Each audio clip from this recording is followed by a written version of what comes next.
자, 오늘은 지난 시간에 말씀드렸듯이 하나님 아버지, 이거는 자연스러운 크리스찬들이 하나님을 부르는 거죠. 하나님 아버지.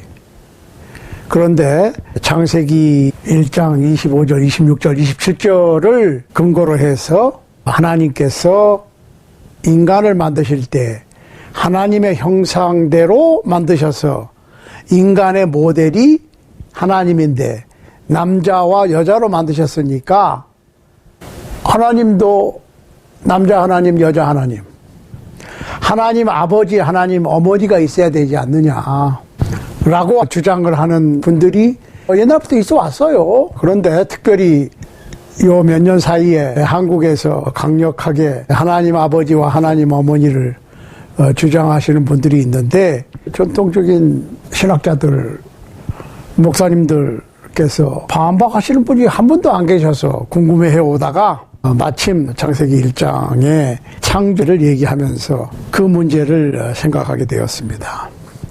자, 하나님 아버지. 예, 하나님 아버지. 하나님 아버지. 지는 느낌표. 그렇죠? 하나님 아버지는 느낌표. 하나님 어머니는, 이거 물음표를 해야 되겠죠? 하나님 아버지는 전통적인 것이고 하나님 어머니는 과연 맞는 것이냐? 하나님께도 성별이 있어야 되느냐? 사실 의외로 간단합니다. 성경을 푸는, 해석하는 원리만 알게 되면 간단한 문제인데, 이분들이 상당히 열심히는 했어. 열심히 하는 거는 제가 이해를 합니다. 그렇지만은 하나님의 말씀을 바로 해석하는데 실패했다, 이렇게 보거든요. 결론부터 말씀드리면. 자, 아무튼 이 하나님 아버지 그리고 하나님 어머니에 대해서 오늘 연구를 할 건데, 우선 성경을 어떻게 해석할 것이냐에 대해서 생각을 해 보도록 하겠습니다. 일단 베드로후서 1장 20절에 보면 이런 말씀이 있어요. 베드로후서 1장 20절. 베드로후서 1장 20절에 보면, 먼저 알 것은 경의 모든 예언은 사사로이 풀 것이 아니니 knowing this first. 이걸 먼저 알아야 돼. 뭐냐? that 이하죠. No prophecy of scripture is of any private interpretation. 개인적으로 풀지 말아라.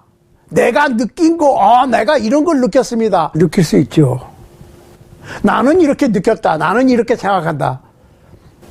잘 느끼고 그럴듯하게 설명을 하면 좋은 것 같은데, 사실은 굉장히 위험한 겁니다. 왜냐하면 성경은 개인적으로 풀 것이 아니라 푸는 방법이 있어요.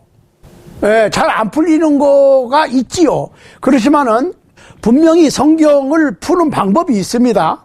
그 성경 속에 있어. 그래서 성경을 해석하는 방법에 대해서 기본적으로 먼저 생각을 해보고, 그 다음에 하나님 아버지, 하나님 어머니에 대해서 생각을 하도록 하겠습니다.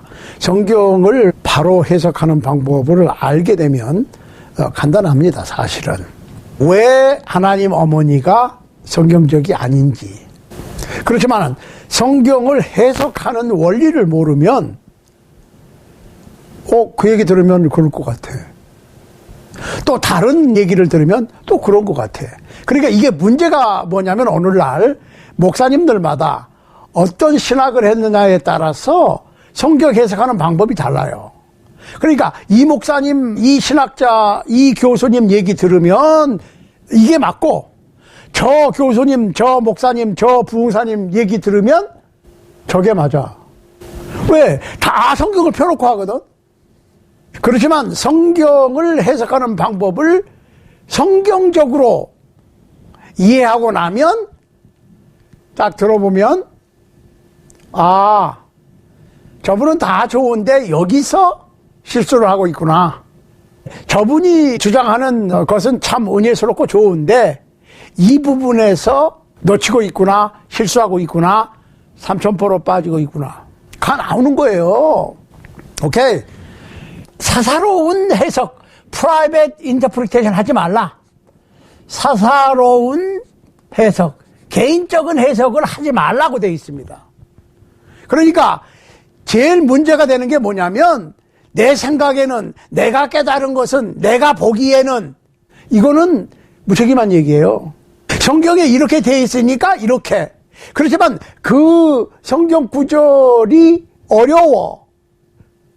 그러면 다른 성경 구절로 그 성경 구절을 해석해야 돼. 무슨 얘기인지 이해하시죠? 성경은 성경이 해석하도록 해라. 자, 보세요. 베드로후서 3장 16절 보겠습니다. 3장 16절.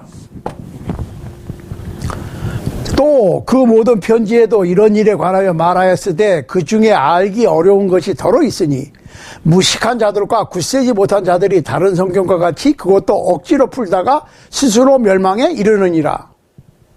억지로 푼다.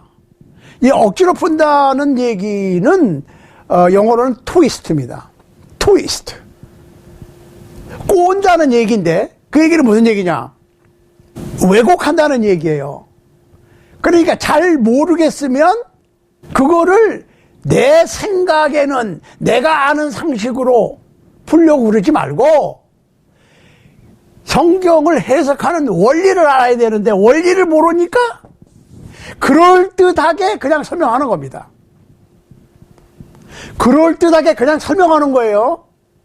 그거는 굉장히 위험한 겁니다. 자, 그러면 어떻게 하라는 얘기냐? 그러니까 성경은 해석을 한다고 하는 것은 뭐 특별히 거기에 대해서 깊이 연구를 하고 원어를 연구를 하고 그렇지 원어도 알아야지.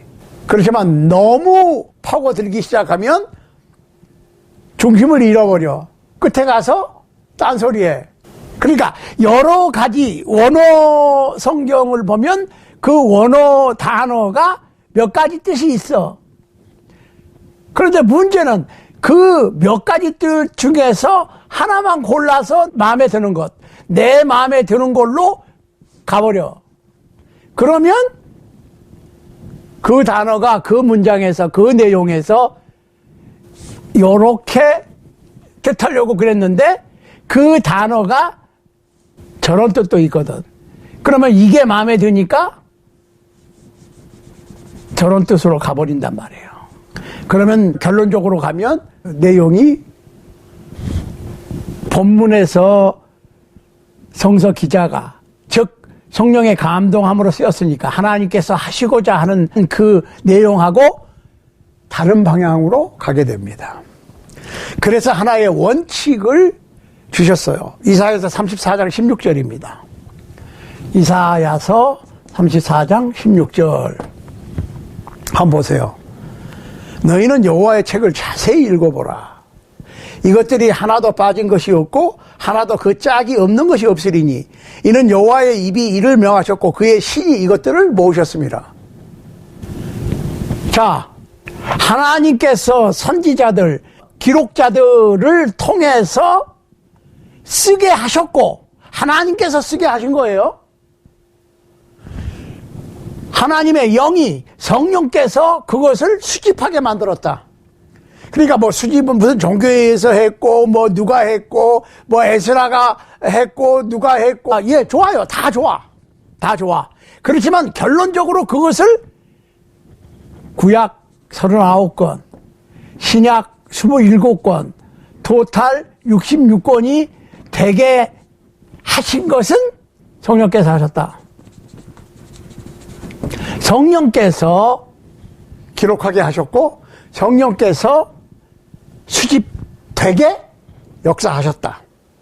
그래서 디모데후서 3장 16절 17절에 보면 모든 성경은 하나님의 감동으로 된 것으로 교훈과 책망과 바르게 함과 의로 교육하기에 유익하니 이는 하나님의 사람으로 온전케 하며 모든 선한 일을 행하기에 온전케 하려 함이니라. 하나님의 사람으로 온전케 하고 하나님의 사람으로서 하나님의 일을 온전케 하기 위한 것이 성경이니까 하나님의 사람으로 온전케 하는 거니까 성경이 온전한 거예요. 성경이 온전하지 못한데 어떻게 하나님의 사람으로 하여금 온전한 일을 하도록 하겠습니까? 성경은 온전한 것이다. 왜? 성령의 감동 하나 없어졌으니까. 다만 성경을 사용하는 사람들이, 선지자들이, 우리 지난 시간에는 지난 시간이죠. 지난 시간에는 하나님의 선지자들을 향해서 예수님께서 그날에 많은 사람들이 나더러 주여 주여 우리가 주의 이름으로 선지자 노릇하고 주의 이름으로 귀신을 쫓아내고 주의 이름으로 권능을 행했습니다. 그러니까 우리는 주님의 선지자입니다. 했더니 나는 너희를 도무지 알지 못한다. 불법을 행한 자들아 내게서 떠나가라 하리라. 이 말씀에서 불법은 글자 그대로 성령님께서 하나님의 영께서 기록되도록 수집되도록 역사하신 그 목적에서 어긋나는 것이 불법이다 했죠. 자, 그런데 모든 성경은 디모데 후서 3장 16절입니다. 디모데 후서 3장 16절 17절 모든 성경은 하나님의 감동으로 됐어. 잘 보시라고. 여기까지는 좋아. 근데 여기서부터 부흥사님들 그 다음에 유명한 목사님들이 잘못 오해를 하고 있는 부분이 있어요. 자, 모든 성경은 하나님의 성령의 감동으로 됐어. 그러니까 성경을 제대로 알려면 성령의 감동함을 받아야 된다 그래. 성령의 감동, 성령의 비침이 없이는, 성령의 역사하심이 없으면 하나님의 말씀을 제대로 알기가 어렵다라고 얘기를 하거든. 그러니까 나는 지금 성령께서 역사하시고 성령께서 비춰주시고 성령께서 내 마음속에서 말씀하셔서 내가 이렇게 깨달았습니다라고 얘기하는데 굉장히 위험한 겁니다. 그러면 오늘날에 성령께서 직접 내 마음속에 역사하신다는 증거가 있어요? 그렇다고 우기면 안 돼.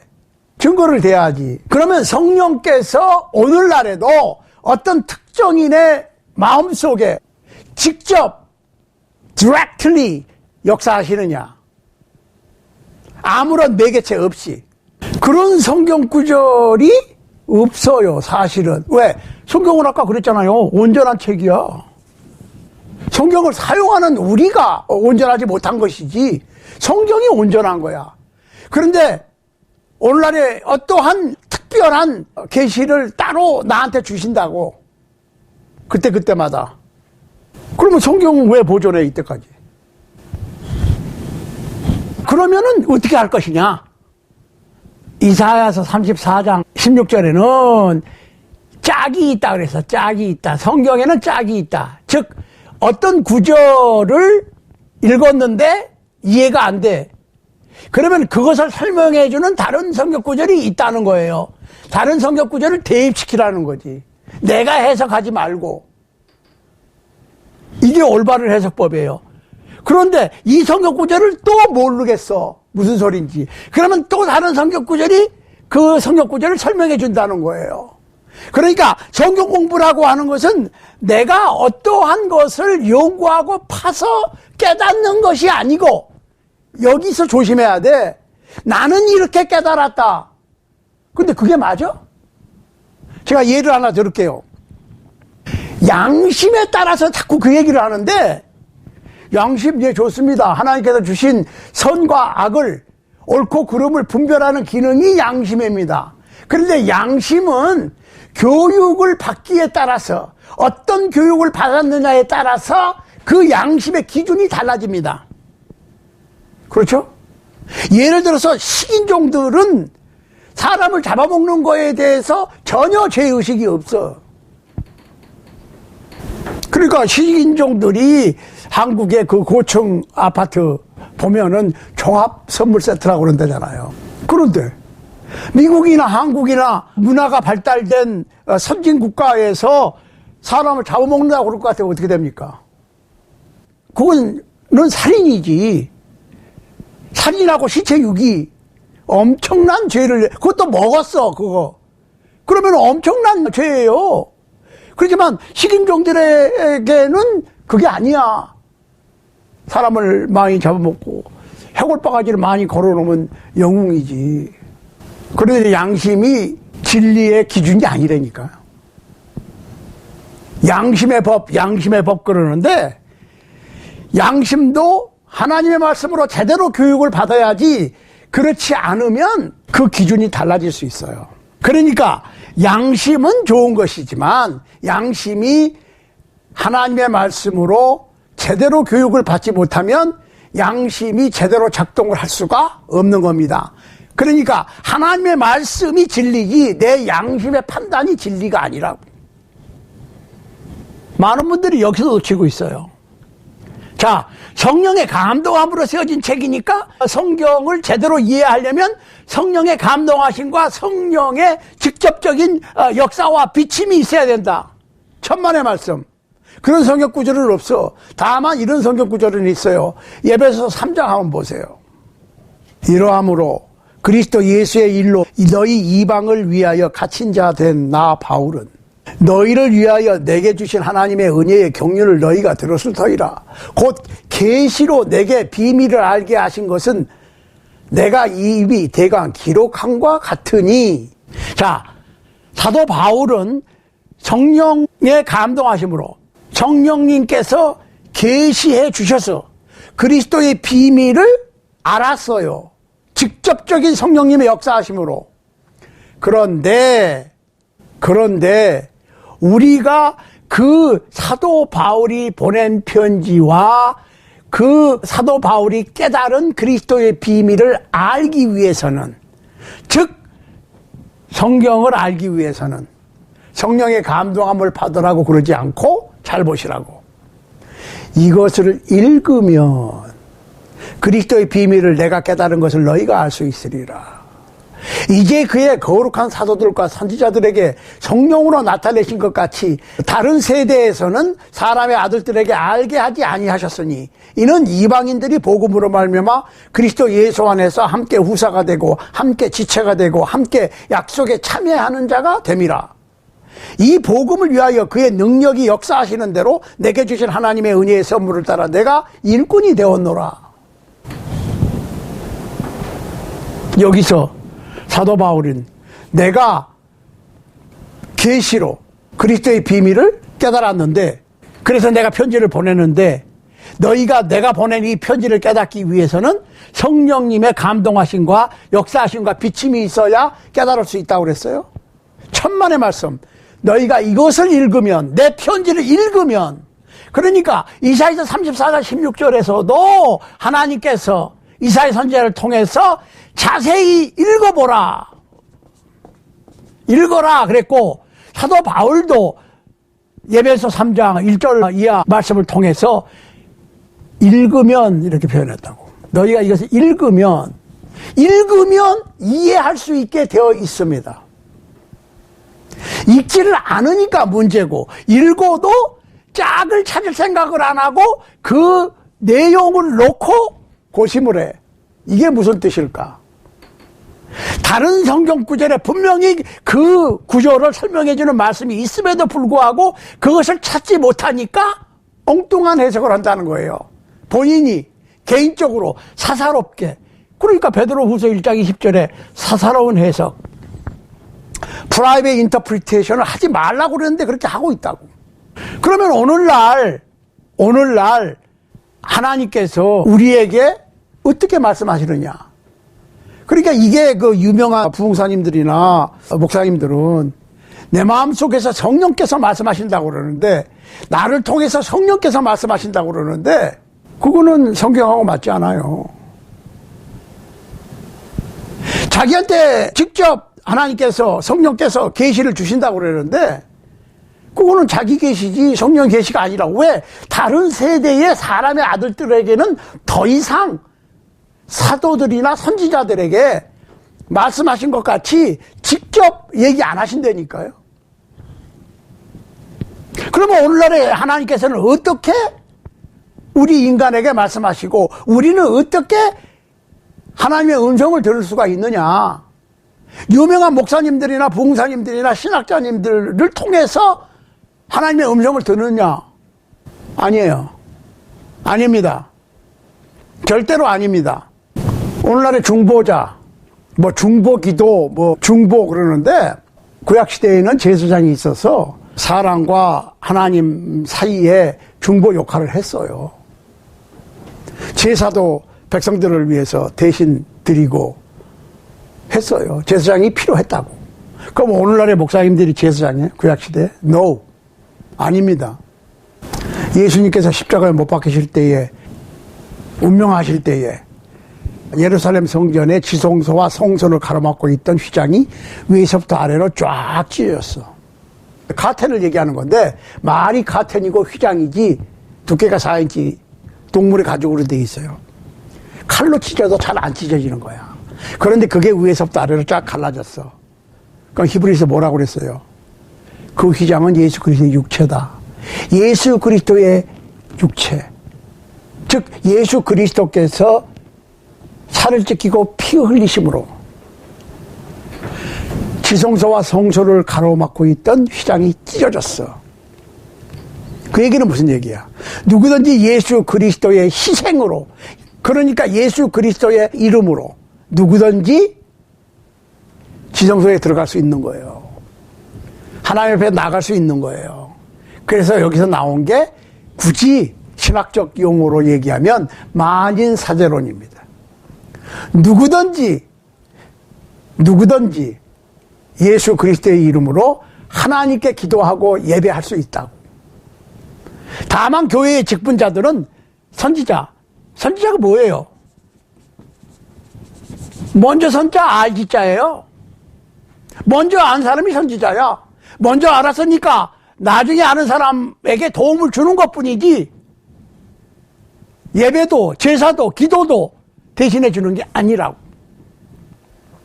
우리가 기도를 할 때는 예수 그리스도의 이름으로 해야지. 자, 그러면 오늘날 하나님께서 어떻게 말씀하시느냐 우리에게. 구약시대처럼 선지자를 통해서, 아니면 신약시대 1세기처럼 성령께서 사도들을 통해서, 다른 성서 기자들을 통해서 역사하시느냐? No, 그렇지 않아요. 자, 보십시다. 잘 보셔야 돼요. 하나님께서 말씀하시는 거죠. 하나님께서. 히브리서 1장 1절로 2절 한번 보세요.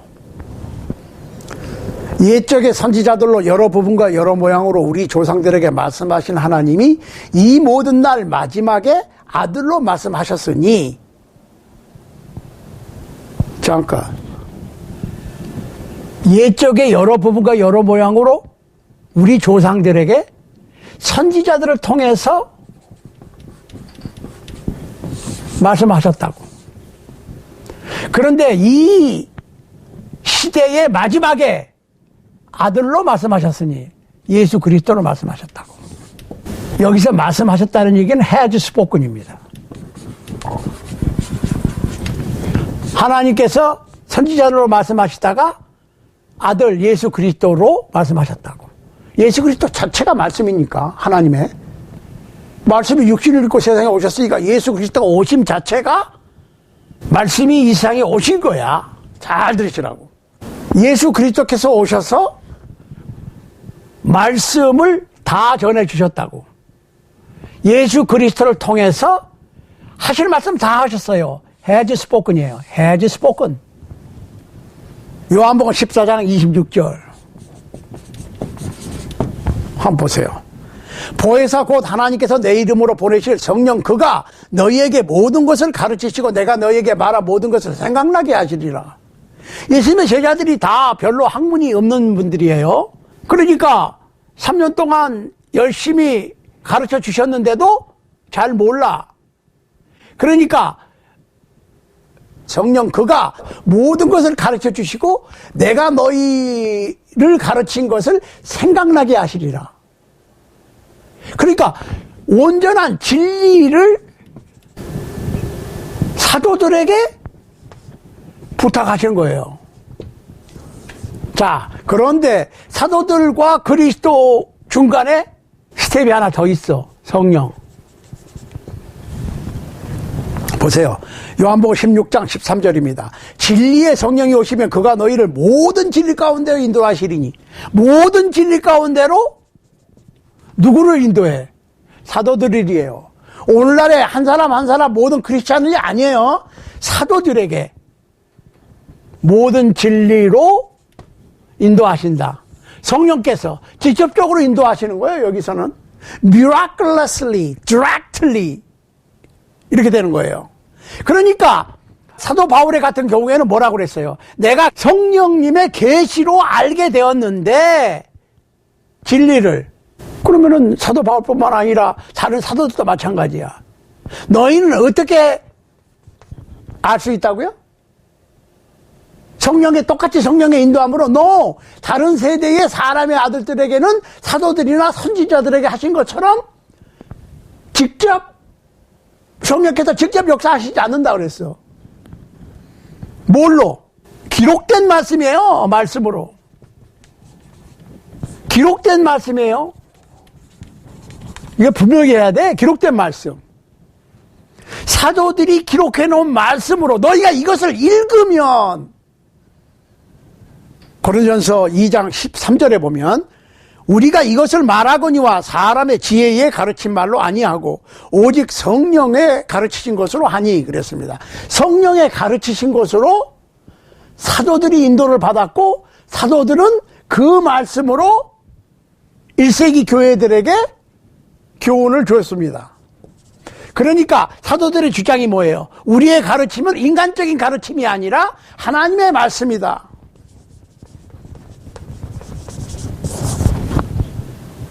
데살로니가 교회는 실제로 그렇게 사도들의 교훈을 하나님의 말씀으로 받아들였어요.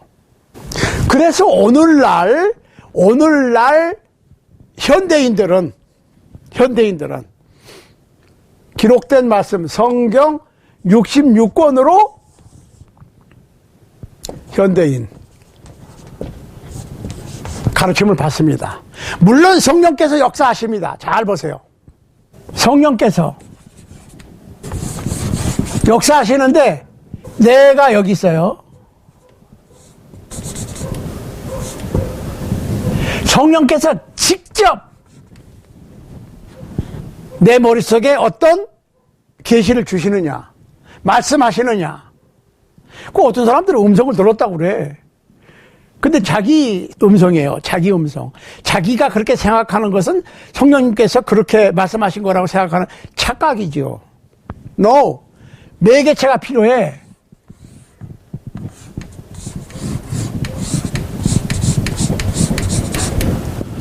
성령께서 말씀을 통해서 성경을 통해서 말씀하십니다.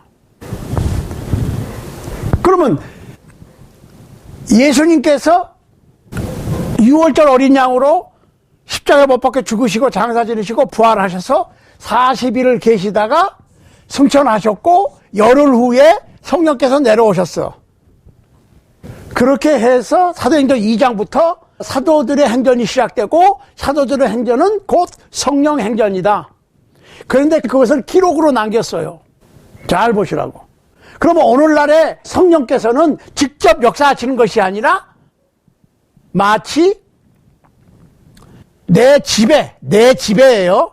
내 집에 브레이커, 두꺼비집이라고 그러죠. 내 집에 전기가 들어오려면 배선을 해줘야지. 연결이 돼야 되고 스위치가 있잖아요. 스위치가. on, off 스위치가 있어. 여기까지 내 두꺼비집까지 전기가 들어오지요. 두꺼비집에서 스위치를 내려버리면, 브레이크를 꺼버리면 전기 안 통해. 그렇죠? 그렇지만 전기는 전기선을 타고 오는 거예요. 이 전기선이 뭐냐? 말씀이죠. 성경.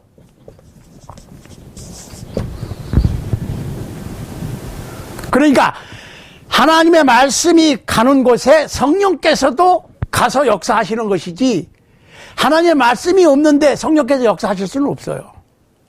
그러니까 하나님의 말씀은 성경은 성령께서 타고 다니시는 말이다. 저는 그렇게 표현하고, 또한 하나님의 말씀, 성경 66권 말씀은 마치 전기가 타고 오는 배선이다라고 설명드릴 수가 있습니다. 그러니까 선을 끊어버리면, 전기줄을 끊어버리면 전기가 못 와요. 하나님의 말씀을 덮어버리면 성령께서 역사하실 수가 없어. 그런데 성령께서 마치 와이어레스로 막 이리저리 막 역사하실 것과 같다고 하는 식으로 설명을 하게 될 것 같으면 그거는 자기 계시고 자기 생각이고 자기 느낌이지 성령께서 직접 주시는 게 아니라니까. 진지하게 섞고 있는 거예요. 진지하게. 마치 야곱이 자식이 12명이죠. 11번째 아들이 요셉을 특별히 사랑했어. 그래가지고 하루는 야곱이 요셉을 양을 치고 있는 형들한테 보냈죠. 야, 좀 잘하고 있는지 좀 보고 와라. 그랬더니 형들이 요셉을, 그 내용은 뭐 꿈 얘기 뭐 이런 거 다 아니까 생각하고 요셉을 잡아서 애굽으로 내려가는 대상들한테 팔아버렸죠. 겉옷을 벗겨서 찢어가지고 짐승의 피를 묻혀서 아버지한테 보여줬어요. 그랬더니 야곱이 아이고 악한 짐승이 먹었구나 그러고 요셉이 죽었구나 하고 옷을 찢고 통곡을 했어. 그때 야곱의 감정이 진실했습니까? 거짓이었습니까? 진실했다고. 철석같이 믿었어요. 그런데 야곱의 그 믿음이 맞는 믿음이었습니까? 틀린 믿음이었습니까? 틀렸어요. 그러면 왜 야곱은 요셉이 죽지 않았음에도 불구하고 죽었다라고 믿게 되었습니까? 증거가 잘못됐어요. 증거가 잘못되면 잘못된 믿음이 유발될 수 있습니다. 그걸 인정 안 하려고 그러거든. 그러니까 인간의 감정은 아무리 진실하다 그럴지라도 진리에 근거하지 않는 인간의 감정은 잘못을 유발할 수 있다는 거예요. 그러니까 우리가 성경을 잘못 배우면 잘못된 믿음을 가질 수가 있어. 다른 믿음을 가질 수가 있는 거예요. 야곱의 믿음은 잘못된 거짓된 증거물, 피 묻은 찢겨진 요셉의 옷을 통해서 요셉이 죽었다라고 야곱이 믿었어요. 그렇지만 그것은 아무리 진지하게 야곱이 믿었지만은 그것은 사실이 아니었어요. 다만 증거가 조작되었을 뿐이지 사실이 아니었다고.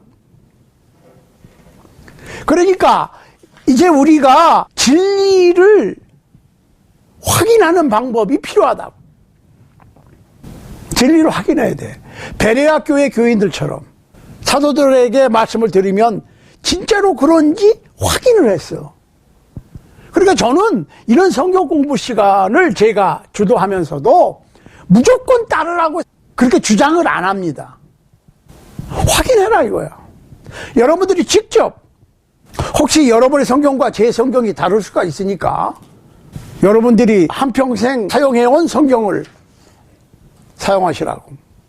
다시 펴보시라고. 다른 사람 성경 말고 여러분들이 이때까지 사용해온 그 성경을 다시 펴보시라고 말해요.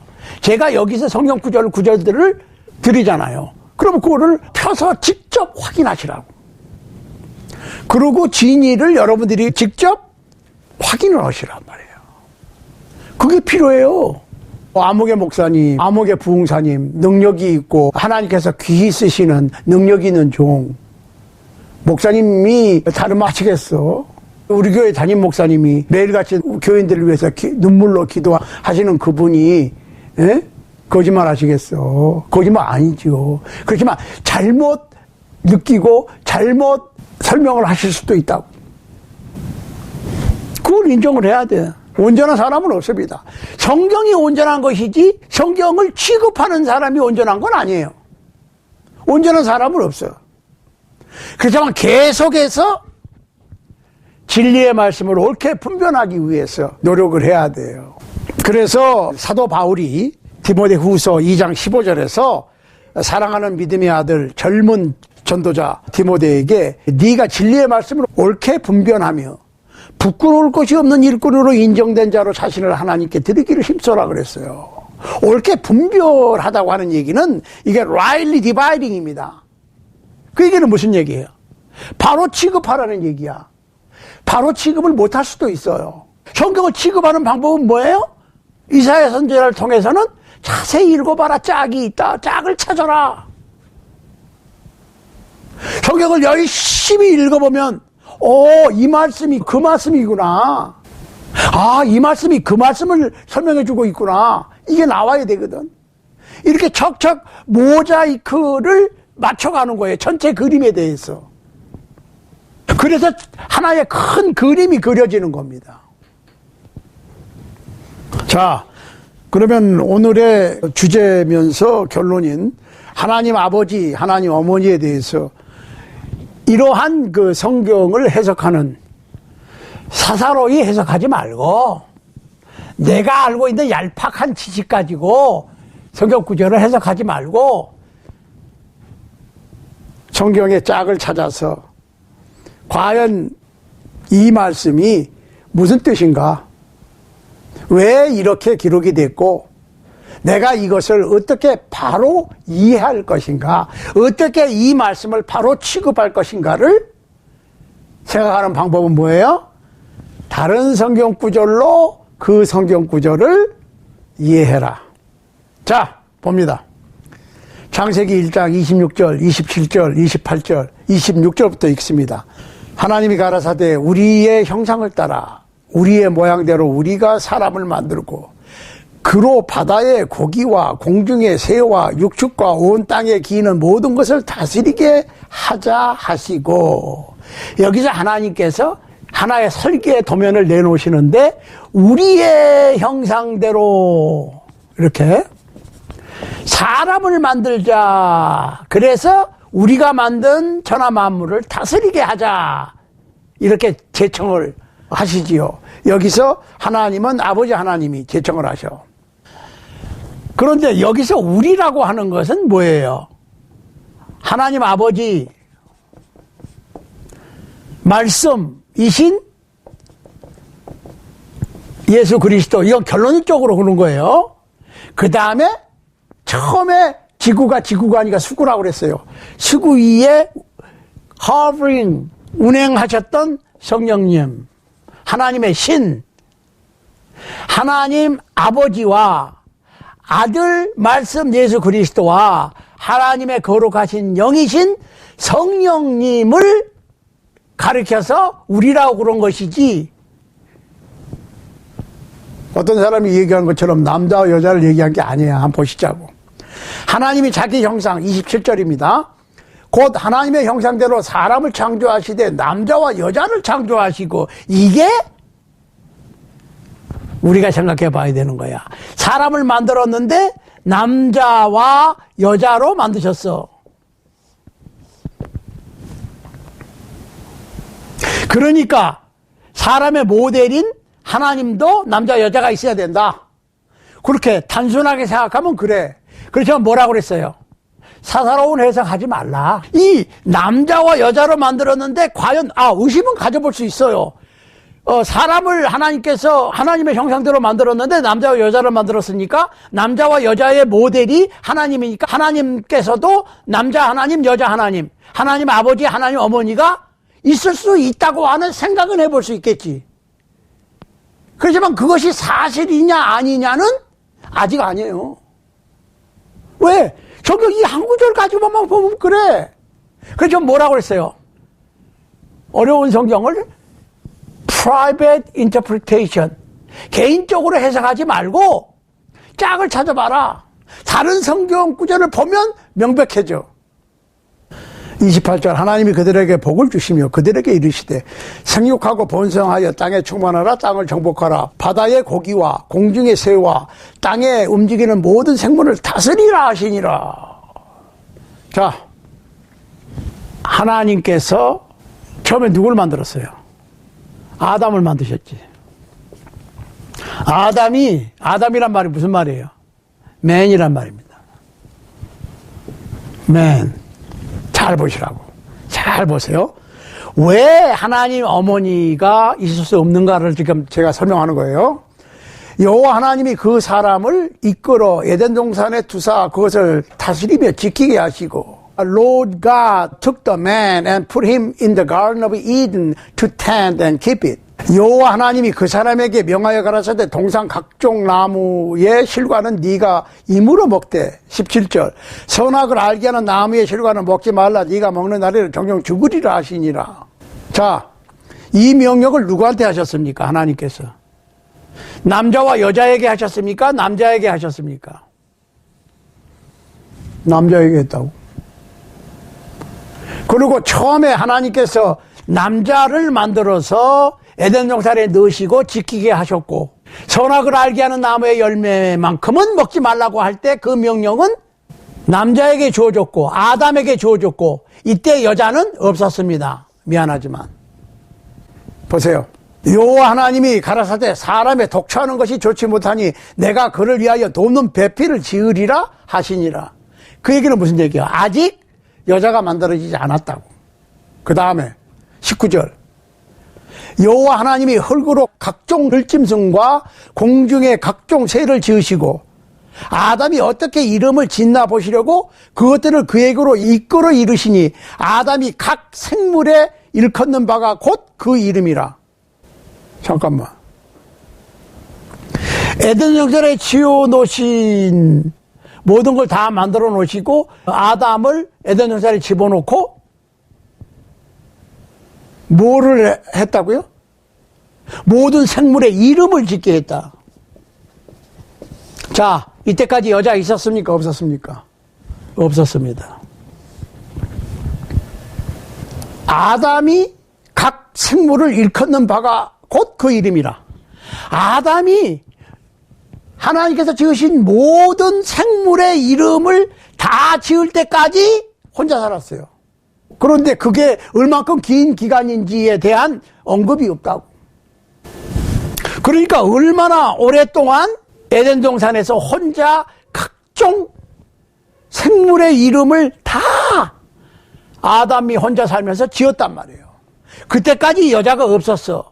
그러니까 아버지 하나님, 말씀 아들 하나님, 성령 하나님의 형상대로 만들어진 사람은 아담이라고.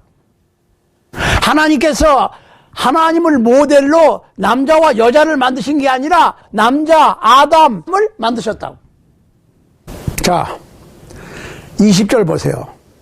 아담이 모든 육축과 공중의 새와 들의 모든 짐승에게 이름을 주니라. 이름을 주니라 그랬어요. 아담이 모든 육축과 공중의 새와 들의 모든 짐승에게 이름을 주니라. 아담이 돕는 배필이 없으므로. 그래, 이름을 다 지었는데 여자가 아직 안 만들어졌다고. 보세요. 21절 창세기 2장입니다. 여기는 여호와 하나님이 아담을 깊이 잠들게 하시니 잠들매 그가 그 갈빗대 하나를 취하고 살로 대신 채우시고, 여호와 하나님이 아담에게서 취하신 그 갈빗대로 여자를 만드시고 그를 아담에게로 이끌어 오시니. 잠깐. 하나님의 형상대로, 성부 성자 성령 하나님의 형상대로 하나님을 모델로 만든 사람은 아담 한 사람이지 여자는 아니에요. 미안한 얘기지만 하나님께서 하나님을 모델로 하나님의 형상을 따라 만든 사람은 남자뿐입니다. 그리고 그 아담은 하나님께서 만드신 모든 생물의 이름을 다 지을 때까지 혼자 살았습니다. 사람이 혼자 사는 게 좋지 못하니까 돕는 배풀을 지으리라 하시고 아담을 깊이 잠들게 하시고, 그리고 깊이 잠들게 하셨으니까 마취를 시켰다고 볼 수도 있죠. 그러니까 하나님께서는 최고의 과학자라니까 뭐 줄기세포가 어떻고 뭐 하는 게 지금 거기서 나온 거예요. 하나님께서 여자를 만들 때는 남자의 갈빗대 하나로 여자를 만드신 것이지 하나님의 형상대로 여자를 만든 게 아니란 말이에요. 그러니까 여자는 하나님의 형상대로 만들어진 것이 아니라 남자의 갈빗대로 남자를 돕는 배필로 만들어진 거예요. 그러니까 모든 생물의 이름을 다 지을 때까지 아담이 혼자였으니까 얼마나 혼자 오래 있었는지 생각을 해봐야 되거든. 그래야 제대로 답이 나오지. 이것이 성경의 짝을 찾는 해석 방법이지 프라이빗 인터프리테이션이 아니라고. 성경 한 구절만 딱 보고 그걸로 프라이빗 인터프리테이션을 하다 보니까 성경이 억지로 풀어서 하나님 어머니까지 나온 거예요. 자, 여호와 하나님께서 아담을 깊이 잠들게 하시고 갈빗대 하나를 취해서 살로 채우시고 그 갈빗대로 여자를 만드셔서 아담에게로 이끌어 오시니까 아담이 가로되 이는 내 뼈 중에 뼈요 살 중에 살이라 이것을 남자에게서 취하였은즉 여자라 칭하리라 하니라. She shall be called woman because she was taken out of man. 그 얘기는 무슨 얘기예요? 여자는 남자에게서 만들어진 것이지 하나님의 형상대로 만들어진 것이 아니다. 그러면서 이러므로 남자가 부모를 떠나 그 아내와 연합하여 둘이 한 몸을 이룰지로다. 아담과 그 아내 두 사람이 벌거벗었으나 부끄러워 아니하니라 그랬습니다. 그래서 여기서 창세기 2장 24절에서 처음으로 한 남자와 한 여자로 이루는 가정을 만드셨어요. 한 남자와 한 여자로 가정을 이루는 거야. 그러니까 결혼 제도가 하나님께서 만드신 거예요. 여자는 남자를 돕는 배필이고 여자는 남자의 갈빗대로 만들어졌어. 하나님의 형상대로 만들어진 것은 남자예요. 여자는 아닙니다. 미안하지만. 아담을 만드시고 한참 후에 오랜 시간이 지난 다음에 아담이 모든 하나님의 창조물의 이름을 다 짓고 난 다음에 남자의 갈빗대를 취해서 남자의 배필로 여자를 만드신 것이지 여자도 하나님의 형상대로 만들어졌다고 하는 것은 억측이다. 억지로 푸는 거다. 사사로운 해석이다. 그래서 스스로 멸망을 자초하게 된다 그랬어요. 그 결과는. 간단하죠, 의외로. 그러니까 성경은 이렇게 해석하면 문제가 없어요.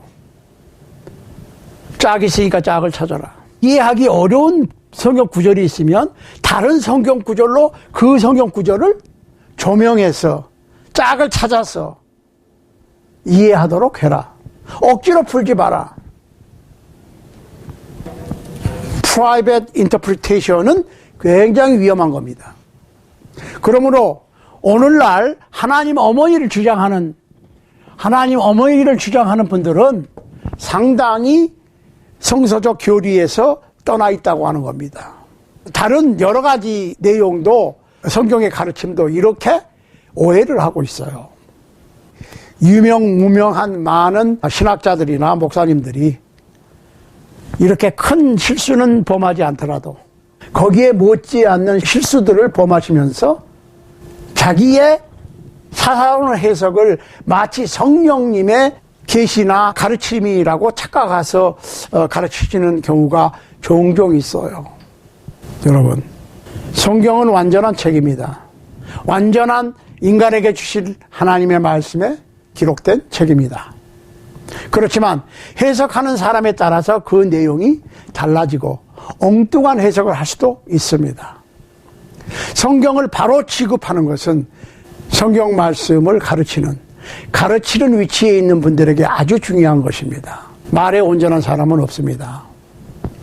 그래서 야고보서 3장 1절에 보면 예수님의 형제 야고보는 많이 선생되지 말라고 그랬어요.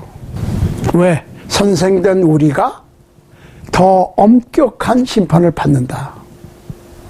사랑하는 여러분, 하나님의 말씀을 바로 취급하고 하나님의 말씀을 부지런히 연구하되 개인적인 억측의 사사로운 해석을 피하시고 하나님의 말씀을 하나님의 말씀으로 해석하는 성서 해석법을 잘 연구하셔서 주님 오실 때에 부끄러움이 없는 착하고 부지런한 종, 충성된 종으로 분류될 수 있는 여러분과 제가 될 수 있기를 우리 주님 예수 그리스도 이름으로 간절히 소원합니다. 다음 시간에는 6일 동안 창조하시고 7째 날에 쉬셨다고 그랬는데, 안식하셨다고 그랬는데, 그 안식의 의미가 무엇인지, 하나님께서는 피곤치 아니하신 분인데 너희는 알지 못하였느냐, 듣지 못하였느냐. 영원하신 하나님 여호와 땅끝까지 창조하신 자는 피곤치 아니하시며 곤비치 아니하시며 명철이 한이 없으시며 피곤한 자에게 능력을 주시며 무능한 자에게 힘을 더하시나니 하셨는데, 하나님께 피곤해서 쉬신 게 아니에요. 그러면 하나님께서 6일 동안 천지 만물을 창조하시고 7째 날 쉬셨다고 하는 날, 그 안식의 의미가 무엇이냐에 대해서 다음 시간에 연구하도록 하겠습니다.